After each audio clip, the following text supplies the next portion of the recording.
Hello everyone, welcome back to the Mule channel. My name is Colton. I'm doing a video today on Marvel Comics writers. Yes, there's more news about Marvel Comics. It's never ending. Every single day, there's more ridiculous things said by Marvel Comics employees.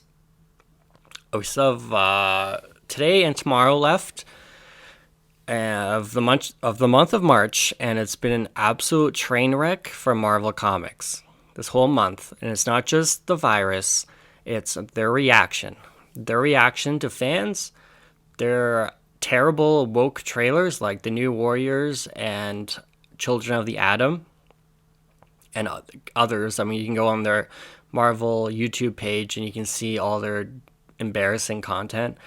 They are a complete train wreck. And if we go to this article here today from Bounding Into Comics about Marvel's She-Hulk writer, this is actually a TV show. Marvel She-Hulk writer Dana Schwartz says fan gatekeeping is a profoundly toxic subculture. What? So she is here on the right, and where does Marvel Comics find these people? That's what I'd like to know, because almost all of their employees are people I would never suspect has even read a comic book in their life. Where do they hire these people from? Where do they get these writers from? She is writing Iron Man miniseries right now while she waits for the She-Hulk TV show to kind of start up. And she is an idiot. I mean, we'll go over this article here on Bounding Into Comics. Fan gatekeeping is a profoundly toxic subculture. Well, first off, how can a fan gatekeep? Everything is available for purchase. If you want to buy the New Warriors, you can on April 15th. I mean, there's no gatekeeping from the fans. We hate on your terrible content, your character assassinations, like on Batman, on She-Hulk, whatever. There's no gatekeeping on the fans. There's gatekeeping at the company you work for. Okay? Marvel Studios' upcoming Disney Plus She-Hulk TV series writer Dana Schwartz recently declared that fan gatekeeping is a profoundly toxic subculture. These comments come after Schwartz railed on South Park back in February, saying it seems impossible to overstate the cultural damage done by South Park. Well, South Park hates on right and left politics all the time. The problem is these people are in a bubble. They're bubble wrapped. I mean, they cannot handle any criticism. They want to be on Twitter so they can get 44,000 likes on a comment and get their digital backpats. Oh, you're so brave for talking about that subject. But one person is in their mentions and says anything, they have Meltdown. See Donnie Cates recently. This isn't really about South Park. Again, this is what She-Hulk is supposed to look like from Dan Slott, he's a crazy guy, but this is what She-Hulk is supposed to look like. That's not what she looks like in 2020. She was in a Captain Marvel video, and she looks embarrassing. We're going to go past the South Park stuff. Okay, it says now... Now, Schwartz decided to publicly shame one of her critics as well as the entire male gender. She said, "Men really need to take a deep breath." As shown in Schwartz's tweet, Instagram user Juicy Revival questioned Schwartz's passion for the comic book genre after she shared a photo of the graphic novel Dancing at the Pity Party by Tyler Feder to her Instagram. Again, they love social media to get their, "Oh, you're so woke, you're so woke." But then anyone says anything negative, they go insane.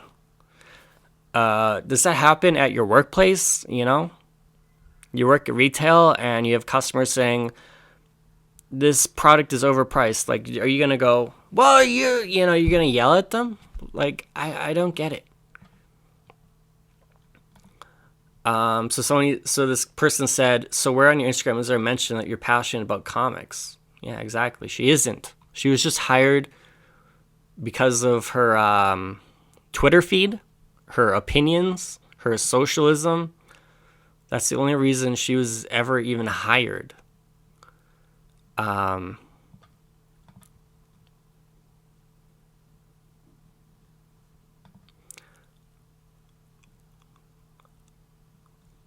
we're going to get to it. This is a long article. Yeah, she's like talking smack with this guy or person, Juicy J Revival. Where's the good one? Where's the good one? Okay, here it is. Nevertheless, Shorts continued with her victimhood status. Exactly. She sets up a new argument that even the idea of questioning a woman on her writing qualifications is sexist. She writes on Twitter, the idea that I need to somehow prove my worthiness in order to work in a certain genre is incredibly toxic and also very, very sexist. She added, the only people whom I need to explain my experience, my credentials, and passion are the people that hired me. This is false. I have management experience in retail. I've hired dozens of people. What she's saying about I only need to explain my experience, my credentials, and my passion are the people that hired me. Okay, that's one side. That's one side of the business, is how you get hired, how you get in. But there's another side of the business, which is the customer. The customer. These people think that they don't have customers. They're in the entertainment business. They are a writer for a TV show on Disney Plus. They are writing at Marvel Comics, which has been in existence for like 60 years or something.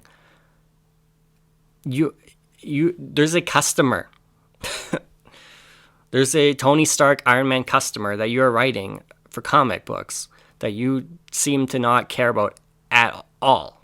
Her actual tweet was, the idea that I need to somehow prove my worthiness in order to work in a certain genre is incredibly toxic and also very, very sexist.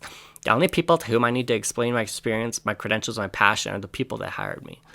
Nope. There's two people. There's two different people. The people that hired you, which you have to prove your worthiness so you can keep getting work. So you can keep making your $50,000 a year salary. That's one side. The other side is the customer, the product you are making. You are making product. You are not selling meat that somebody else made at Whole Foods, at Walmart. Like, you are creating product with existing IPs. It is your job in the entertainment business to please the customer. And the customer, unfortunately for you, is a 30 to 60-year-old white men who are like evil and like very sexist. These are the people that Marvel Comics has hired for 5 years. People who have no comic book experience. People who they like saw a movie or something. They collect Funko Pops, so that makes them a fan. No. No, that doesn't make you a fan. Your boy Zach has called them fake geek girls, and that's exactly what they are. They're fake. They were hired because of their Twitter profile, the color of their skin, stuff like this. They were not hired because they love comics. They're not hired, and they're all writers, right? They're all writers because writing is a lot easier than being an artist. And you can hire writers out of nowhere. Because she wrote an YA book, so she can be a comic. No, comic books are their own thing. YA novels are their own thing. Stephen King novels are their own thing. A comic book writer can't write a Stephen King novel, and Stephen King can't write a comic book. I'm gonna guess. I mean, it's ridiculous. If she's gonna come into comics, she should be starting in the indies. She should be working at Aftershock Comics. Not straight to the top. Go from 0 to 100? Because why? Because you're friends with someone at Marvel? It's ridiculous. Fan gatekeeping is a profoundly toxic subculture. The people who think enjoying a thing gives them ownership over it.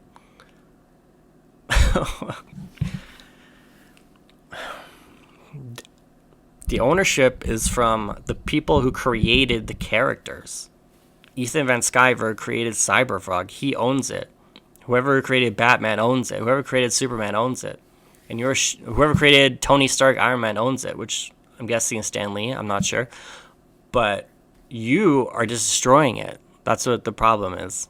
And I can't wait for the She-Hulk TV show because it's going to be woke as fuck. It is ridiculous. There is no fan gatekeeping. The fans are not gatekeeping you from the business. You were hired from a company, Marvel, that gatekeeps on fans, on pros. There is no Trump supporters who work at Marvel, who are writers or artists. There are zero, or even editors. There are zero of them. They don't exist because the company has gatekeeped for 5 years. Chuck Dixon, the Brightwisers, Ethan Van Sciver, they'll never, ever, ever work at Marvel or DC because that's not... The people in command are leftists who only want leftists because that's how they live in this tunnel vision. They can't see anything but what they want to see. And they can't understand anyone else's point of view on abortion or going to war, whatever. Any subject that is touchy, that can be a conservative thing or whatever, they're like literally scared of it. It's embarrassing. In this day and age where Hollywood is determined to destroy and try and true franchises with identity politics and woke politics, not to mention introducing canon-breaking character developments, plot points for the sake of being modern, fan gatekeeping might be more important than ever. Keeps writing teams honest. It might be one of the few things attempting to preserve the rich, wonderful storytelling of the franchises. Sports then conclude on Twitter by once again shaming a potential customer, trying to play the victim by using her gender. She wrote, "Okay, I'm only posting this here to show this guy has finally shown his whole ass. He is terrified at the prospect of that woman might actually genuinely love writing the same characters as he enjoys. It would tear his worldview apart." Oh my god. You were hired because of your connections to Marvel. You were not hired because you love comic books. You were not hired because you even have read comic books. I don't know. I don't get I don't get this tweet. It makes no sense. Why is this person terrified that a woman is going to write a character that she knows nothing about?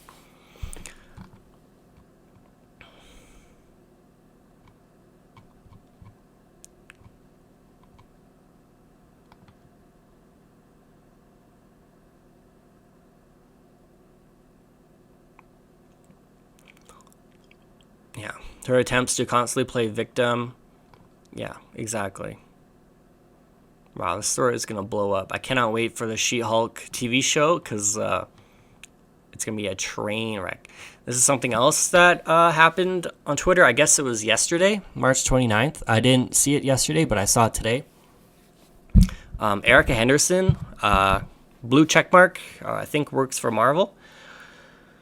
Pretty sure she works for Marvel. And Heather Antos, who used to work for Marvel because she was only hired because of her looks as assistant editor, because of her thirsty male bosses hired her because of her looks. And now she is senior editor at Valiant, and she, according to her, hates capitalism. Yet she's an editor at a comic book company. You can't make this up. You cannot make this up. Erica Henderson says, "Imagine honestly thinking we get into comics for money or acclaim. Also, stop calling the movies and TV shows comics." And then Heather Antos has a really sarcastic, failed tweet. Oh my god.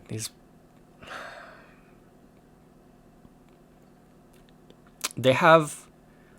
when we talk about men, like Daniel Kibblesmith, we say, this person has low testosterone.